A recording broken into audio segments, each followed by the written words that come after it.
Bonjour à tous. Ça commence bien, hein? Ouais, je me suis fait plaisir. Hem, je voulais essayer de démontrer un peu comment je vais travailler et ce que j'avais fait.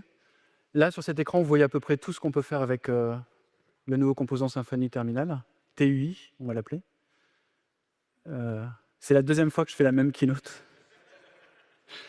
Je l'ai faite il y a 3 ans, 4 ans. Ouais, vous voyez, je me suis amusé avec des petits persos qui passent. Je l'ai fait il y a 3 ans à Bruxelles. Ce que vous allez voir aujourd'hui, le concept est le même. Il n'y a pas une seule ligne de code en commun avec ce que j'ai présenté il y a 3 ans. Pas une seule. Même pas le namespace. Donc, il y a vraiment rien en commun. Ce que vous voyez là, ça tourne dans un terminal, vous l'avez deviné, et c'est pas du fake, hein, je peux l'arrêter. Et comme vous pouvez voir, c'est terminal point. C'est pas PowerPoint, c'est terminal point. Donc ça a été, c'est le truc de slide. Allez, on y va.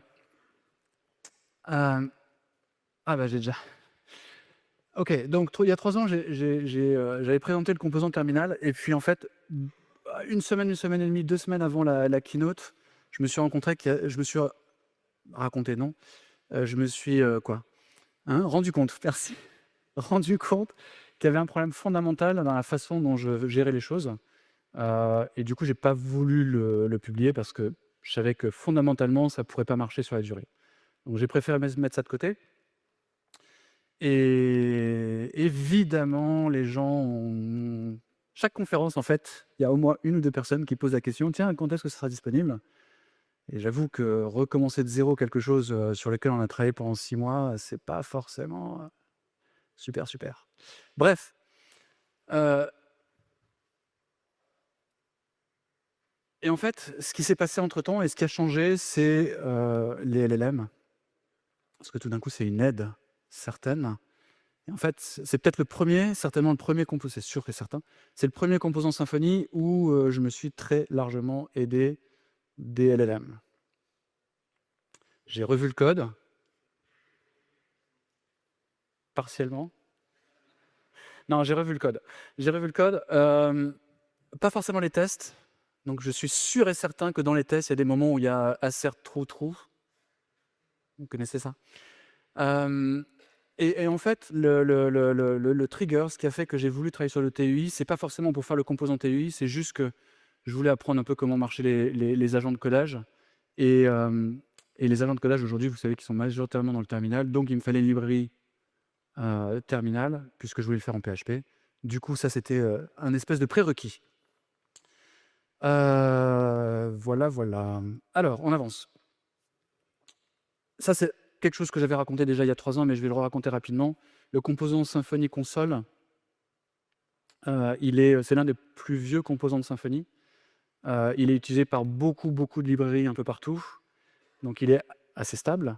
Mais si vous regardez bien dans les dernières années, il a aussi beaucoup évolué. La façon dont on gérait les commandes dans Symfony était très différente de la façon dont on gère les contrôleurs web dans Symfony. Et depuis les dernières années, on a fait énormément de travail pour rapprocher les 2 et avoir une expérience qui est, beaucoup plus proche. Mais si vous regardez un peu les choses, vous verrez que en fait, le composant Symfony, console, gère 2 choses. Les commandes, donc comme les contrôleurs HTTP et toute la partie vue, template quelque part. Donc tout ce qui est, je vous pose une question, j'affiche une progress bar, gestion du curseur et cetera. Donc en fait, ça fait beaucoup de choses et je pense il est temps, enfin ça fait 3 ans que j'y pense pour le coup, d'en fait de séparer les responsabilités. D'un côté, la partie console traditionnelle, comme on a des contrôleurs HTTP, donc la gestion des noms des commandes, la gestion des commandes de l'application elle-même, de l'aide, des options, des arguments, enfin toute cette partie-là et de déléguer à un autre composant, le composant TUI, tout ce qui est l'interaction avec, l'utilisateur. Interaction ou tout ce qui est, affichage, riche, avec l'utilisateur. OK, donc le truc le plus important, c'est ça. C'est, ce qui permet d'afficher les choses et c'est ça qui était, fondamentalement mauvais dans la première version et que j'ai complètement, revu, pour cette version. J'en reparlerai à la fin. L'idée, la première idée, c'est on fait tous du HTML, on est tous, assez à l'aise avec le CSS. OK, pas moi en l'occurrence. Mais en tout cas, on sait ce que c'est. Et donc, du coup, j'ai essayé de reproduire la même chose. Alors, pas tout à fait la même chose, parce qu'un terminal, il y a beaucoup moins de pixels adressables que sur un navigateur. Mais en tout cas, d'avoir une expérience qui soit à peu près similaire. Donc ça, c'est le truc le plus simple qu'on puisse faire. Donc on a 3 colonnes. Et on verra après comment on est capable de les configurer. Je ne vais pas resizer la fenêtre. Donc on a l'équivalent de Flex, Flex pas Symfony, Flex CSS, pour pouvoir gérer les colonnes. Par défaut, le terminal, c'est des lignes. On est d'accord? Et ça défile. C'est des lignes qui défilent. Donc tout ce qui se passe côté horizontal, c'est un peu plus compliqué à gérer. Mais du coup, c'est pour ça que c'est le premier truc dont je parle ici. Flex 0, donc c'est ce que vous voyez ici. Flex 0, là, hop. Là, c'est juste, on dit, OK, ça doit être exactement la taille du contenu qui est à l'intérieur. Et puis après, vous le savez, 1, 2, 3, 4, 5, c'est proportionnel par rapport à la taille qui reste. Un des trucs qui est important, c'est est-ce qu'on est capable de resizer et qu'est-ce qui se passe quand on resize? Et ça, c'est quelque chose qui marche bien. Donc, du coup, on recrée, voilà. Bravo!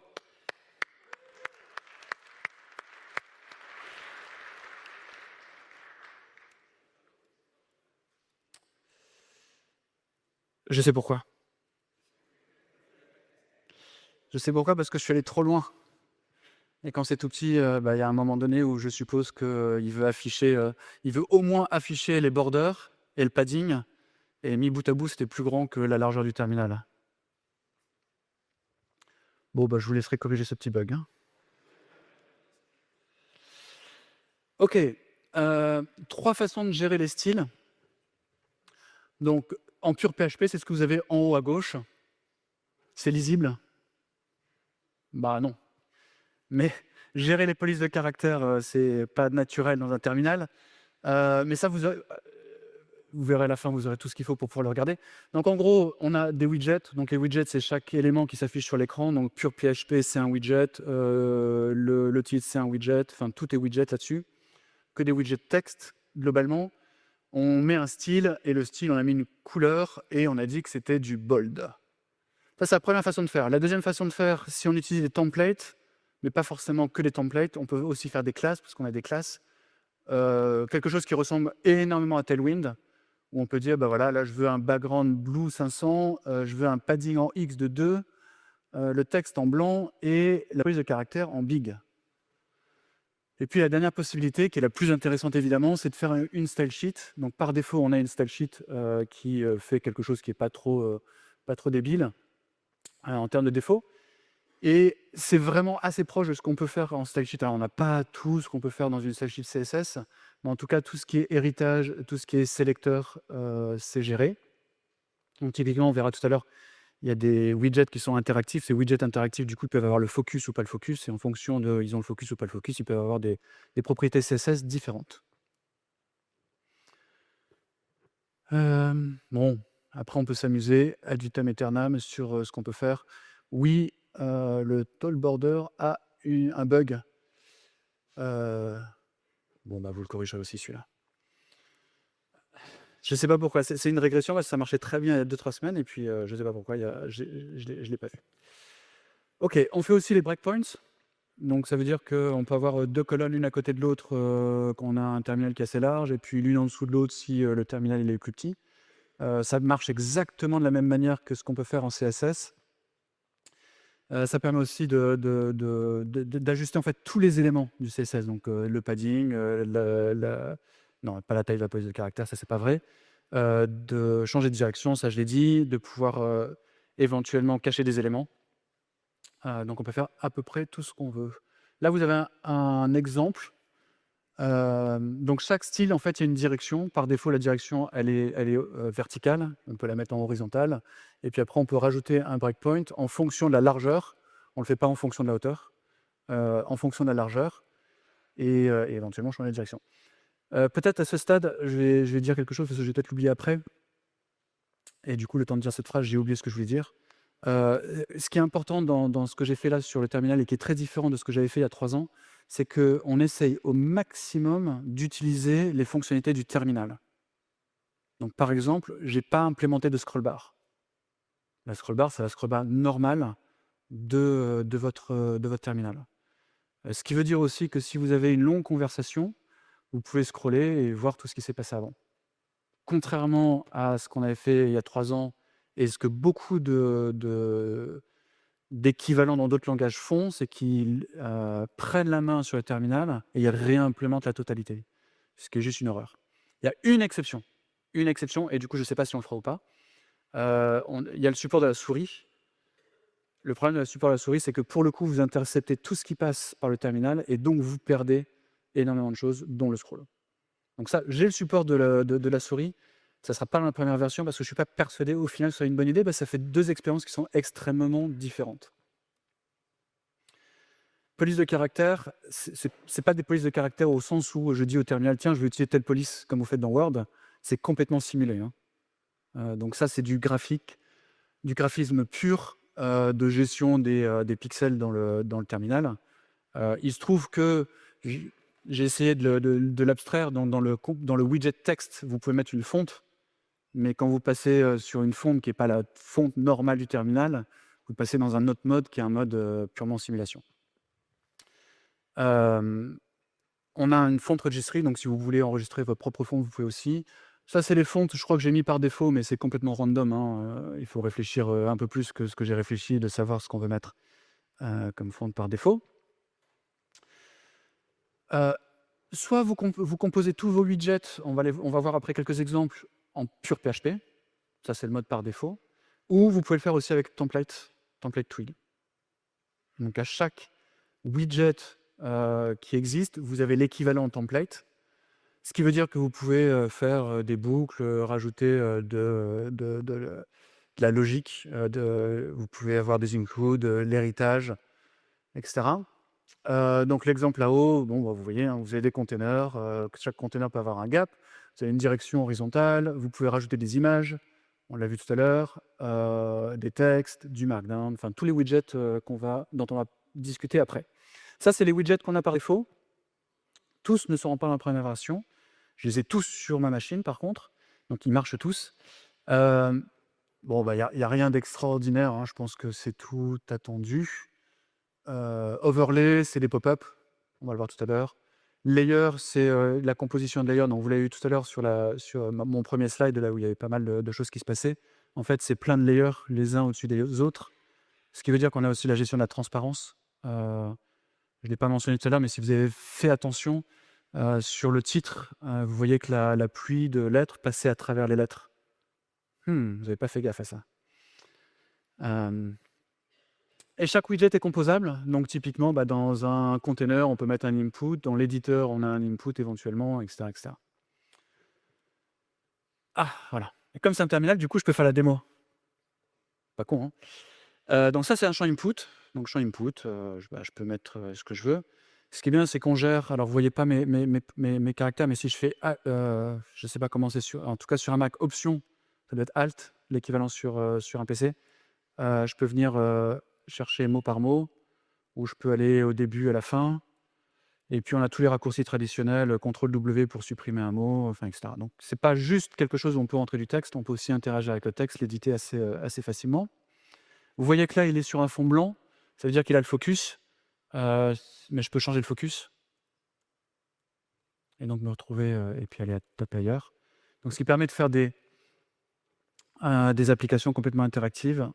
Hem Et puis là, vous voyez sur la droite, donc comment on est capable de le faire. Donc en pur PHP, on crée une nouvelle instance de input widget. Template, c'est la même chose, mais avec un tag input. Et après, on peut rajouter des classes. Et on peut gérer le focus. C'est comme ça qu'on fait. Donc c'est juste my input. Donc là, on a une classe sur l'input. On lui dit quand il est focus. Le background, il est plus ou moins blanc.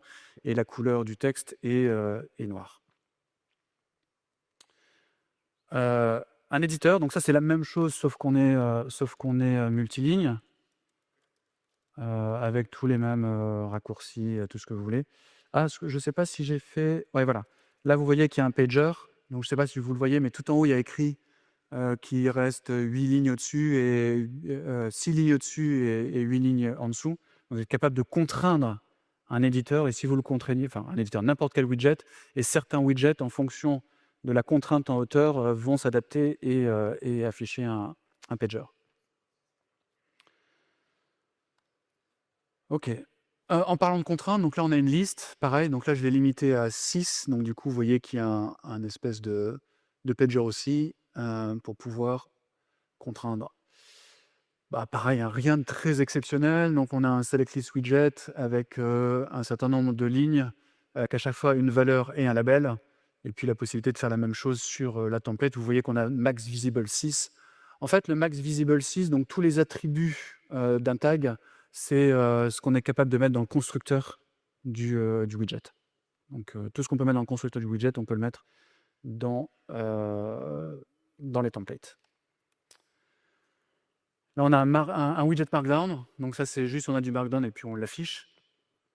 Celui-là, il est intéressant parce que donc j'utilise un composant existant, j'ai oublié le nom, Tempest, je crois, Markdown quelque chose. Mmh? Exact, merci. C'est intéressant parce que, j'en parlerai cet après-midi, j'ai créé mon propre, agent de codage, évidemment, en PHP, évidemment, juste parce qu'il y a quelqu'un qui m'a piqué au vif sur, un de mes tweets. Pourtant, je tweete pas beaucoup, hein, mais, je sais plus ce que je disais, mais la réponse était quelque chose du style, «C'est vraiment dommage, hein, en PHP, vous pouvez pas faire d'A5. Tiens, tu peux, on peut pas en faire». Ah, on va en reparler. Donc bref, tout ça pour dire que, j'ai mon agent de codage, et quand on a une longue conversation, et j'ai des longues conversations avec les LLM, bah, l'affichage peut être très, très long. Rappelez-vous, je gère pas la hauteur, donc la conversation, elle est dans le terminal et je peux scroller. Et une des fonctionnalités, vous le verrez cet après-midi, mais c'est une fonctionnalité qui existe dans certains, je ne sais même pas si ça existe. Vous faites CTRL-O et vous envoyez plus, CTRL-O et vous envoyez moins. Vous avez ça? Mais donc du coup, il faut refaire tout l'affichage. Et comme les LLM aiment beaucoup le Markdown, puisque tous les messages sont en Markdown, bah, du coup, il faut tout refaire. Et c'était très, très lent. C'était vraiment très, très lent. Du coup, j'ai fait 2 pull requests et je crois que la bibliothèque est maintenant 60-70% plus rapide que ce qu'elle était avant. Ne me remerciez pas, remerciez Claude. OK, ça c'est un petit exemple où j'ai composé, c'est un éditeur Markdown, donc c'est de la composition. Vous le voyez, donc les titres en haut, donc ça c'est du texte. À gauche, on a un éditeur. À droite, on a le Markdown. Et puis là, surtout, ce que je vais vous montrer, c'est que, en fait, si je fais ça, on a en temps réel la prévisualisation sur la droite. Et de la même manière, si je vais trop bas, voilà, il va y avoir le scrolling. Bon, ok. Je pensais que c'était cool, mais vous pensez pas pareil. Ok.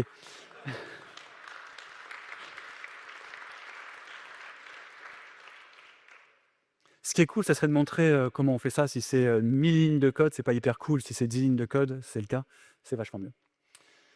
Overlay, donc c'est des espèces de pop-up en fait, qui peuvent venir s'afficher au-dessus de l'écran, donc comme ça.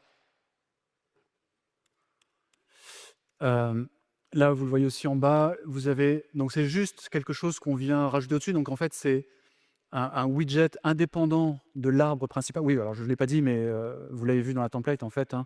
TUI, vous avez un nœud route dans lequel après vous allez avoir une arborescence de widgets qui compose en fait l'infrastructure de votre page, enfin de votre terminal. Le widget, il est un peu différent puisqu'il est indépendant de cette structure-là, et donc on le rajoute par défaut sur. On n'a pas la notion de z-index, mais en fait on l'a quand même quelque part. Mais elle n'est pas exposée, aujourd'hui, elle n'est pas exposée en CSS en tout cas. OK, support des images, on l'a vu tout à l'heure. Donc là, c'est vraiment une image Symfony, hein. Vous voyez bien, c'est pas de l'ASCII, sinon ça serait beaucoup plus pixelisé. Avec le protocole, qui connaît le protocole Kitty? OK. Donc ça, c'est cool. Tous les terminaux modernes, donc que ce soit, Kitty, Alacrity, Ghosty, etc., ont ce support du protocole, ce qui rajoute énormément de capability, de possibilités, de fonctionnalités, sur le terminal, dont la capacité de pouvoir afficher des images. Pareil, on a une image widget, la source, PNG, JPEG, je crois que je l'ai noté quelque part. La taille pas en pixels, mais en caractères ASCII, et puis l'équivalent, la template. Je ne crois pas que j'ai un slide qui montre ça, mais si jamais vous n'avez pas le support du protocole Kitty, il va dégrader l'image, il va la basculer en ASCII.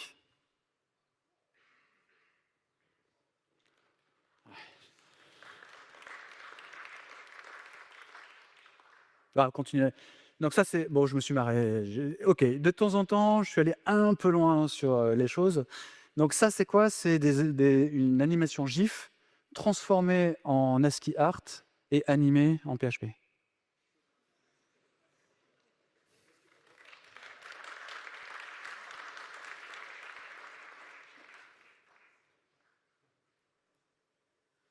Ce que je vous ai pas dit, c'est qu'il y a 4 ou 5 façons de les convertir.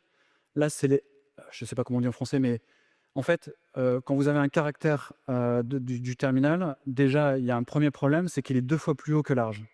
Vous avez déjà remarqué ça? Donc ça, il faut le prendre en compte. Mais dans Unicode, on a des demi-caractères. Oui, c'est ça, on va les appeler comme ça en français. Des demi-caractères. Donc ils sont soit demi-haut, soit demi-bas. Ce qui veut dire que quand on fait ce genre de choses, alors pas celui-là en l'occurrence, je vais vous dire après, mais quand vous avez vu la première animation avec le plasma, le petit éléphant qui s'est déplacé, et cetera, c'est des demi-caractères. Ce qui permet de quelque part doubler la résolution verticale, et de pas avoir ce phénomène de 2 fois plus haut que large. Ensuite, il y a d'autres caractères Unicode, c'est ce qu'on utilise là, qui peuvent être des triangles, qui peuvent être des choses comme ça. Et ça permet d'avoir quelque chose qui est beaucoup plus réaliste et beaucoup plus proche de la réalité, que si on utilisait ici que des demi-caractères. OK, évidemment, vous pouvez faire vos propres widgets, ça paraît évident, mais ce qui est important, c'est qu'on peut faire les propres widgets à la fois en PHP, évidemment, mais vous pouvez aussi les exposer dans les templates. Donc pour faire ça, vous avez le namespace, donc vous enregistrez votre namespace par rapport à vos widgets applicatifs. Et puis après, bah, c'est comme du XML, hein, quelque part, vous préfixez le nom du widget avec votre namespace.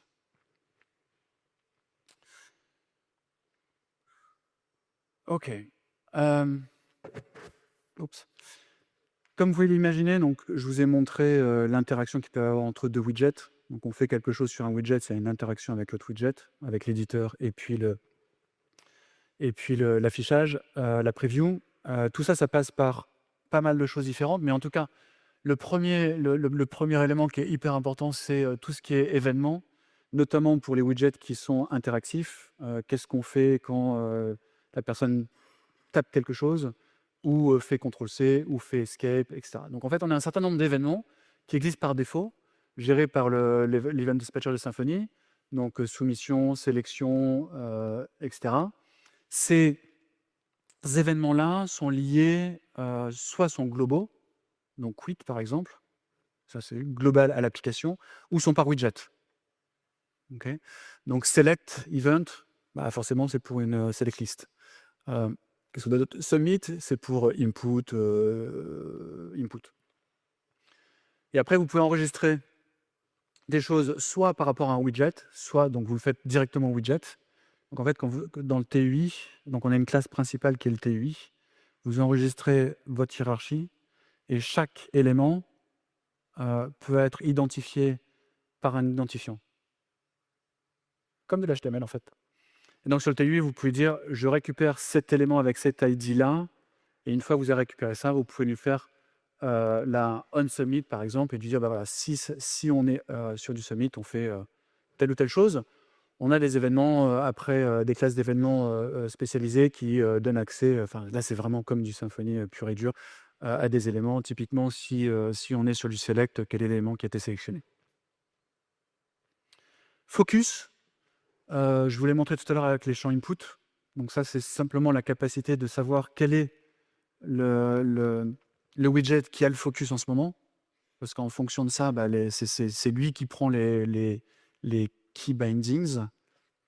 donc l'association entre les touches et puis les événements derrière. Euh, Tout ça se fait complètement naturellement, il n'y a pas grand-chose à faire. Donc, il y a si vous créez vous-même vos propres widgets qui peuvent avoir un focus, il y a une interface à implémenter. Et après, tout est géré automatiquement. Tout le cycle de vie des widgets est complètement abstrait. On a une classe abstract widget qui gère l'entièreté du cycle de vie. Donc, en tant que créateur de widget, votre responsabilité, c'est de faire le rendu. Principalement, c'est ça. Et vous récupérez un contexte, et dans le contexte, tout a été pré-mâché. Donc, typiquement, vous n'avez pas à faire l'héritage des styles ou quoi que ce soit. On vous envoie le style que vous devez appliquer. Le rendu, et le deuxième truc, on en parlera tout à l'heure, c'est de gérer aussi le cache. Parce que le jeu, c'est de cacher un maximum de choses. Là, quand vous voyez ça, vous avez l'impression que c'est complètement statique, mais derrière, il y a une loupe qui tourne et qui en permanence regarde si j'interagis ou pas. Le dernier truc qu'on veut, c'est que ça prenne 100% du CPU. Et en fait, l'enjeu, il est là. Alors, mon premier slide, je vous garantis qu'il prend 100% du CPU. Je suis un peu too much. Mais typiquement ici, on a une boucle rapide et une boucle lente. La boucle rapide et la boucle lente, on alterne entre les deux en fonction de ce qui se passe. Donc c'est une boucle adaptative. Donc si on est dans un mode actif, on va être à 100 frames par seconde. Donc c'est capé à 100 frames par seconde. De toute façon, l'humain, au-dessus de 60, il ne voit pas la différence, donc c'est pas très important. Et si jamais on voit qu'il ne se passe rien, ce qui est le cas là, on va descendre, je ne me rappelle plus exactement, mais je crois que c'est 4 frames par seconde. Et on alterne entre les deux. Donc là, typiquement, j'ai 0 CPU qui tourne. Il ne se passe rien. Donc, tout ce qui est association des actions, c'est pas si évident que ça, en fait, de pouvoir gérer, même si on peut penser, si on tape sur Y, on tape sur Y. En fait, dans un terminal, tout est compliqué. Partez du principe que tout est compliqué. Il y a une ancienne façon de faire, il y a une nouvelle façon de faire, il y a des façons de faire qui ne sont pas complètement bien documentées, mais qui marchent quand même ou qu'on doit supporter, donc c'est extrêmement compliqué. Encore plus si on veut supporter shift quelque chose, shift contrôle autre chose, etc. Ça devient compliqué. Donc tout ça, c'est abstrait. La responsabilité de l'utilisateur, c'est d'associer un nom à une touche ou à une suite de touches. Donc là, vous voyez la tâche key escape ou contrôle plus S. Ces noms-là, après, c'est ce dont vous allez vous servir pour gérer l'input, oui. Donc votre widget, le rendu, votre responsabilité, et s'il est interactif, qu'est-ce que vous faites quand vous récupérez, quand il y a une interaction avec l'utilisateur. Donc là, on récupère les key bindings, et si jamais ça match data, c'est ce qui a été tapé par l'utilisateur. Si c'est save, alors on fait this save. Okay, donc le save, c'est l'équivalent du save qu'il y a là, et le save, c'est CTRL S. On a des key bindings par défaut sur tout ce qui est input, select, etc. Vous pouvez les changer. A priori, il ne faut pas trop les changer parce que ça serait bien que toutes les applications Symfony qui utilisent le terminal, le composant TUI aient les mêmes raccourcis. Je ne suis pas persuadé que ceux que j'ai mis par défaut soient les meilleurs du monde, notamment le focus, je l'ai mis en F6. Me demandez pas pourquoi. C'était au milieu du clavier. Non, j'en sais rien. Je me suis dit que F1, c'était plutôt le L, F6. Ça, je suis sûr et certain qu'on va le changer, mais j'ai besoin de votre créativité. Et puis le bike shading, tout le monde aime bien ça, donc ça va être sympa. Ok, on a parlé un tout petit peu du support de la souris. C'est un protocole particulier, et qui dit protocole particulier dit qu'on perd des fonctionnalités, comme je l'ai dit tout à l'heure, typiquement la scroll bar. Je ne sais pas encore si on l'aura ou on ne l'aura pas. Tout ce que je sais, c'est que si on a cette fonctionnalité-là, elle sera opt-in. C'est-à-dire ce sera à vous de dire « ouais, je veux le support de la souris ». Si vous activez le mode souris, alors les composants, les widgets par défaut de Symfony supportent la souris. Donc typiquement, si je reprends l'exemple de tout à l'heure avec les 3 champs input, je peux aller cliquer sur chacun des champs input pour qu'ils prennent le focus. Ce qui veut dire qu'on a une fonctionnalité particulière pour ça, c'est qu'on garde les coordonnées des widgets, donc on sait exactement où ils sont affichés. Ce qui n'est pas le cas. Si on n'a pas le support à la souris, on n'a pas besoin de faire ça du tout. on en parlera tout à l'heure. En interne, ce qui compte, c'est les lignes. Donc la seule notion qui existe en interne, c'est la notion de ligne. Et ce qu'on affiche, c'est des lignes, pas plus. Enfin, il y a du travail pour en arriver là, mais au final, ce qui est affiché, ce sont que des lignes. Ok, je pense qu'on en a dit assez pour la souris. La partie la plus intéressante, peut-être, c'est ce slide-là, c'est comment c'est fait. C'était un des trucs qui marchait pas. C'est ce slide-là et le suivant. Il me semble que c'est le suivant. Donc ça utilise des fibres PHP et une boucle. Donc là, j'ai mis AMP, mais c'est Revolt. Je ne sais pas si vous connaissez. Donc en fait, AMP et aidez-moi, React PHP utilisent la même boucle qui s'appelle Revolt. Donc c'est ça, le plus petit dénominateur commun, c'est ça, Revolt. Et c'est comme ça que ça tourne. Donc en fait, quand je vous dis 100 frames par seconde, c'est qu'il y a un tic régulièrement qui regarde s'il y a des choses à faire. Ce tic-là, cette loupe-là, elle est gérée par Revolt. Single, bon, ok, on n'a qu'un seul. Comment on dit en français? Un seul. Hein? Monothread, ça c'est du français, ça? Je suis sûr qu'il y a un mot en français. S'il y a un Québécois dans la salle, je suis sûr qu'il va savoir nous dire. Pas d'extension, donc il n'y a pas de C, il n'y a pas de FFI, il n'y a rien du tout, ça marche naturellement. D'ailleurs, un grand merci aux gens qui ont fait Revolt, parce que ça marche très, très, très bien. Et au-dessus de ça, on utilise évidemment, enfin, l'écosystème AMP, c'est peut-être pour ça que j'ai mis AMP ici. Donc typiquement, on veut rien de bloquant. Dans mon agent de codage, comme tous les agents de codage, il y a un petit spinner. La dernière chose qu'on a envie, c'est qu'il bloque alors qu'on fait un file get contents ou qu'on fait une requête HTTP. On veut qu'il tourne en permanence. Donc ça veut dire que, on en parlera cet après-midi, j'espère, ça veut dire qu'il n'y a rien qui doit être bloquant. Donc on n'utilise pas le composant Symfony Process, par exemple, sinon on est bloquant.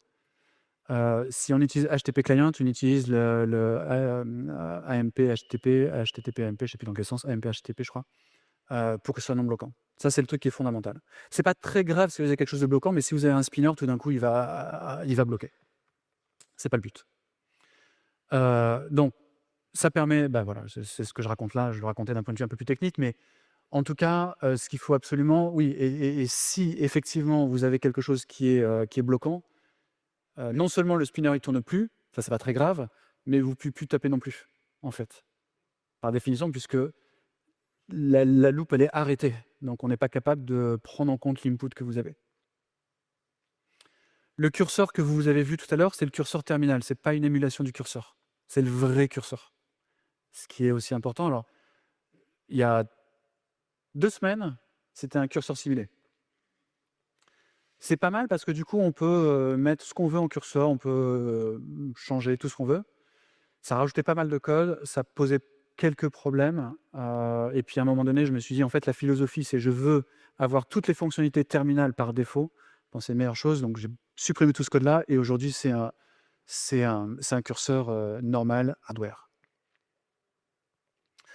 Le truc qui est important, à partir du moment où on a une loupe asynchrone, c'est qu'on peut faire plein de choses en parallèle. Donc typiquement, un agent de codage, il y a le petit spinner qui tourne, vous êtes en train de taper un truc, il y a des requêtes HTTP qui partent et qui reviennent, et la conversation défile au-dessus. Donc c'est beaucoup de choses qui tournent en parallèle, et c'est là où je dis que AMP a fait un gros boulot qui marche, parce que ça marche vraiment extrêmement bien. Le pipeline de rendu, c'est ce que je viens de dire. Donc c'est vraiment ligne par ligne. Ça a un sens, parce qu'en fait, quand vous réfléchissez bien, un terminal, il défile vers le haut. Donc ce qui disparaît, c'est une ligne, et ce qui apparaît, c'est une nouvelle ligne. Donc il y a tout le pipeline est là pour pouvoir évidemment rendre des widgets qui ne sont pas ligne par ligne, d'assembler ces widgets et de convertir ça en ligne. Et après, on affiche les lignes. Tout le jeu, c'est de rafraîchir uniquement les lignes qui ont changé. Donc à chaque rafraîchissement, à chaque boucle, de regarder quelles sont les lignes qui ont changé. Si la ligne n'a pas changé, on ne l'affiche pas. Si la ligne a changé, on l'affiche. Pas on l'affiche, on la change. Donc c'est pour ça aussi que là j'ai 0 CPU parce qu'il n'y a rien qui change. Donc là, il ne rafraîchit absolument pas l'écran, jamais. C'est pour ça que dans ma première slide, c'est 100% de CPU. Parce que j'ai tout fait pour qu'à chaque tour de boucle, toutes les lignes aient changé, tous les pixels ont changé. Euh, on a, en fait, on a deux modes. On a un mode ligne par ligne, qui est le mode par défaut et ce qui est utilisé pour rendre. Et on a un mode cell buffer, où on gère des carrés, enfin des rectangles plutôt, sur l'écran. Typiquement, quand on a un overlay, c'est un cell buffer. La plupart du temps, quand vous affichez quelque chose sur un terminal, vous affichez un truc, et puis vous allez jusqu'au bout de la ligne, et vous revenez. Donc c'est facile de raisonner en ligne.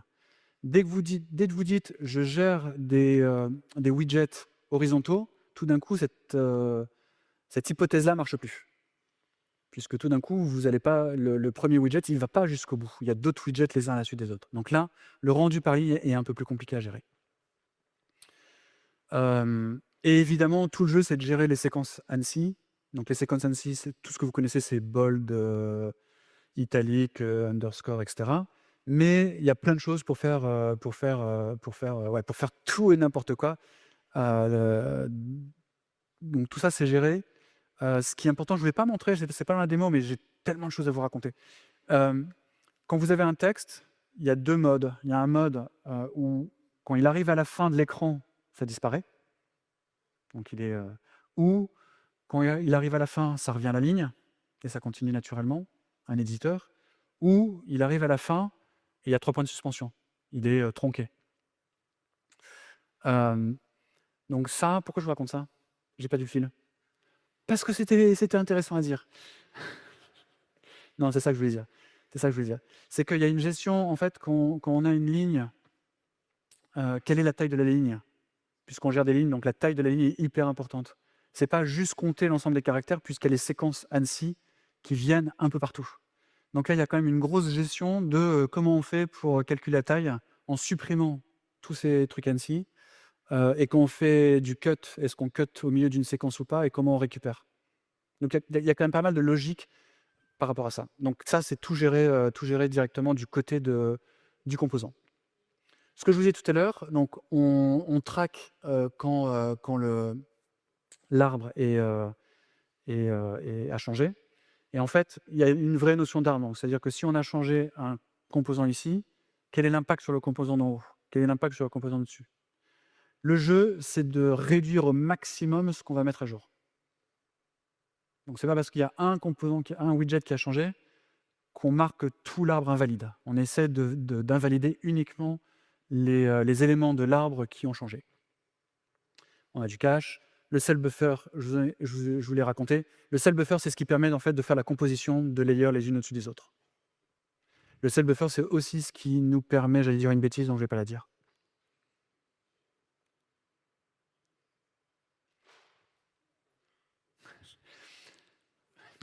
Forcément. J'ai pas fait que des animations.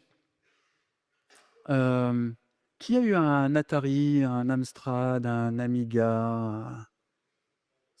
Oh putain, vous êtes vieux. Du coup, j'ai fait aussi, mais c'est pas ici. Je l'ai pas fait là parce que j'ai pas réussi de faire un truc. Bah si, le plasma, c'est le truc typique qu'on faisait dans les années 80.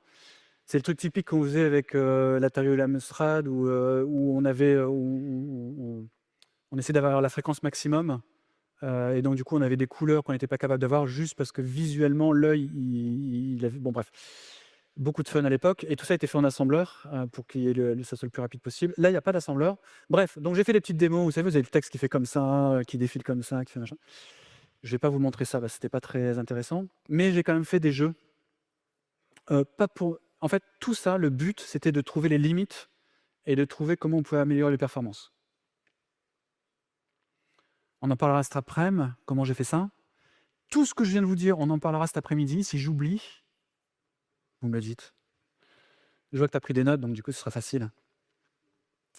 Donc je voulais voir jusqu'où on pouvait aller, ce qui étaient les limitations. La bonne nouvelle, c'est que je n'ai pas trouvé beaucoup de limitations. Donc le premier truc que j'ai fait, c'est un 2048.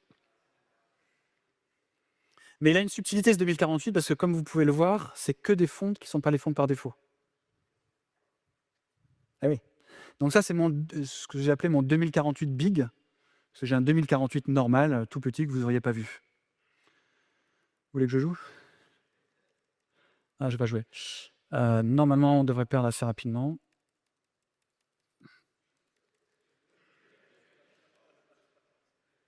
Donc là, il y a un petit overlay.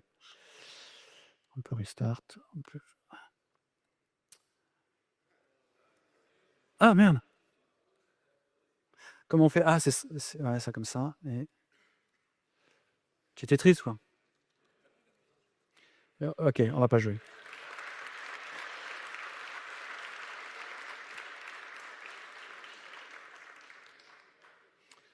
Ok, j'ai été un peu vite parce que la dernière partie va être un petit peu plus longue. Peut-être, je sais pas, on verra, on croise les doigts. Il y a 3 ans, j'ai fait tout ça, je veux l'utiliser, et puis 3 ans après, on l'a pas. Donc, du coup, je crois même que je l'ai mis dans la description pour me mettre la pression à mort. Dans la description de mon talk, j'ai dit: «Et à la fin, on va créer ensemble la pull request». Je crois que j'ai dit un truc comme ça. Je l'ai regretté, évidemment, mais on va peut-être le faire. On essaye? Allez. Non, si vous voulez pas, on le fait pas, hein.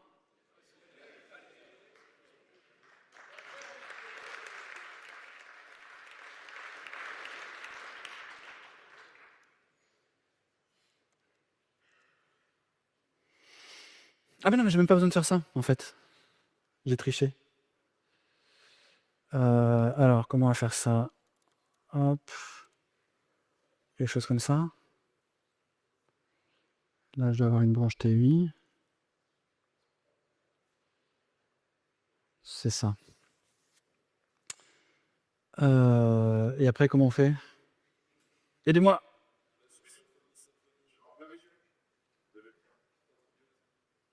Où ça? Contribute. Je contribue jamais, donc je fiche trop aucune idée comment ça marche. Non, mais je sais pas vous, mais moi, de nos jours, en fait, quand on fait git push machin, il y a le petit lien, je clique sur le lien dans le terminal, donc voilà. Ah oui, alors ça va être sympa ça. Donc, on va faire ça pour 8.1, ça vous va? C'est pas un bug fixe, quoique. C'est une nouvelle fonctionnalité, il n'y a pas de déprécation. Issue. Ah!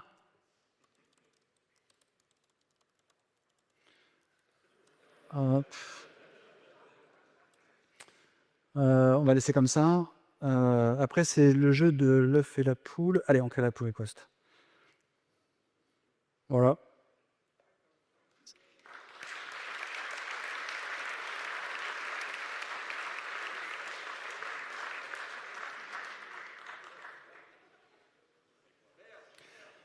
Je suis quelqu'un d'hyper sympa.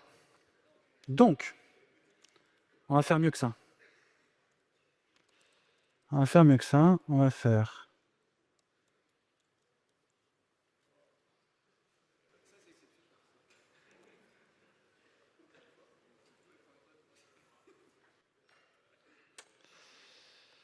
Contribute, c'est le bouton, il a bougé de place.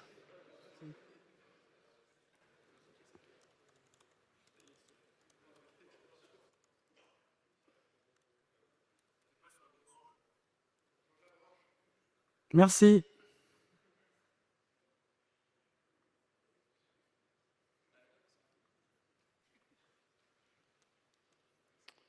Ok, donc on va dire que c'est...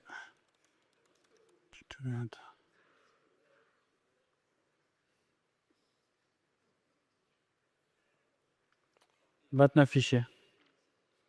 Donc là, vous avez toute la doc.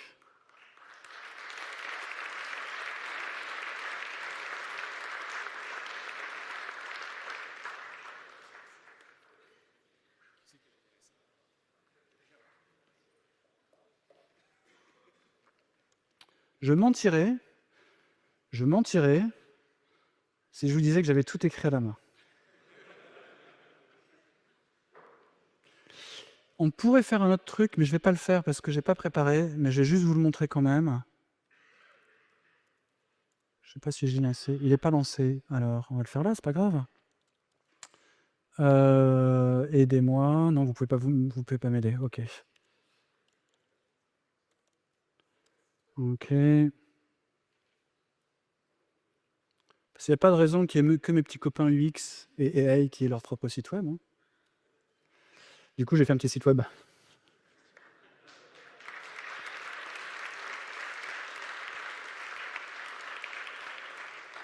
Alors, comme vous pouvez voir, je ne suis pas designer et Claude n'est pas designer non plus.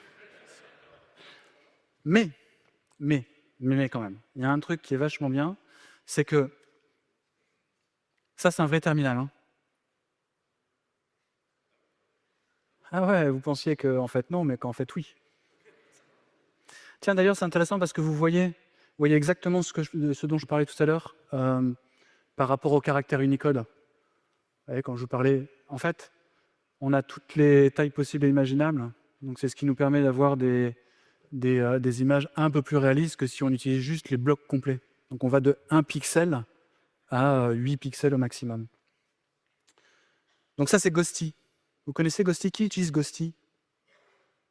Ok.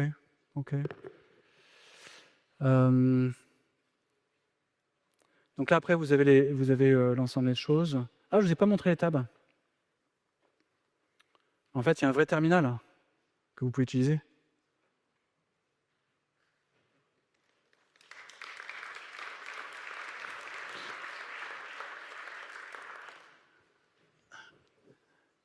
Ça fait 2 fois que je fais la même connerie.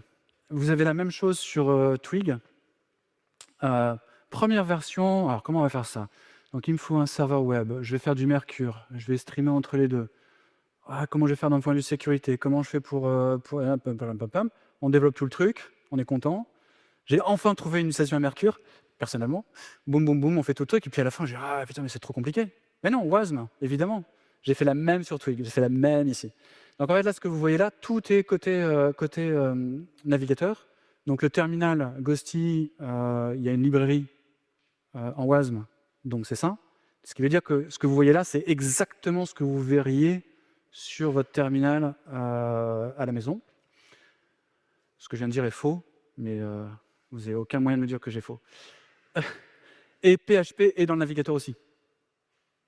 Donc là, il y a PHP avec le TUI, avec tout ce qui va bien pour pouvoir faire le chose. D'ailleurs, vous le voyez, hein, si je rafraîchis la page, vous le verrez rapidement, loading PHP runtime, etc. Bon, ça, je ne vais pas le réaliser aujourd'hui parce qu'en fait, si vous regardez, c'est pas terrible. En termes de démo, j'ai fait vraiment le minimum. Donc, par exemple, là, sur les polices de caractère, bon, ok, je pense qu'on peut faire un tout petit peu mieux que ça. Ça s'appelle les figlettes. Oui, si vous voulez regarder. Qui savait que ça s'appelait Figlet? Donc c'est de la ski art. Et vous verrez, il y a plein de sites avec des gens qui ont fait des trucs, des polices de caractère où vous ne comprenez même pas les... Bref, il y a plus de polices de caractère Figlet qui sont incompréhensibles que des polices Figlet que vous dites, ah ouais, là il y a un T, un U, il y a un I. Je pense que j'ai terminé pour aujourd'hui. Ouais, c'est déjà pas mal.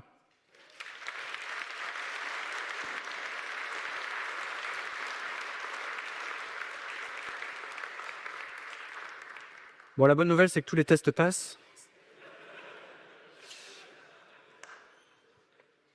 Et merci du premier commentaire.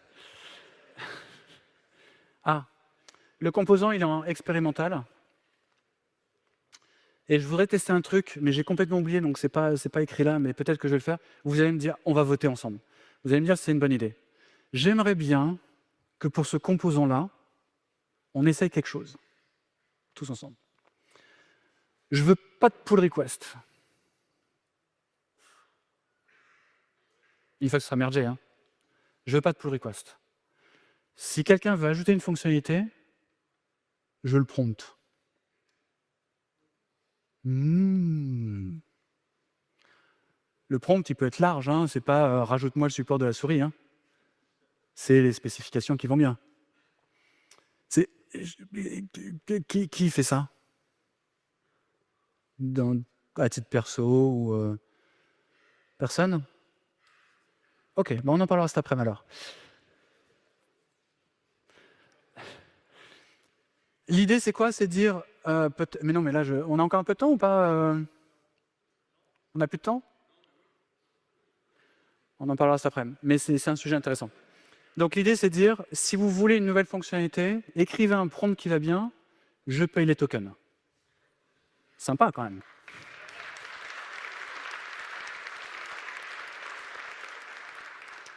Mais on en parlera ça même. Voilà, si vous avez des questions, des remarques, tout ce que vous voulez, vous avez le code, vous avez la doc, et je suis là aussi. Bonne conférence.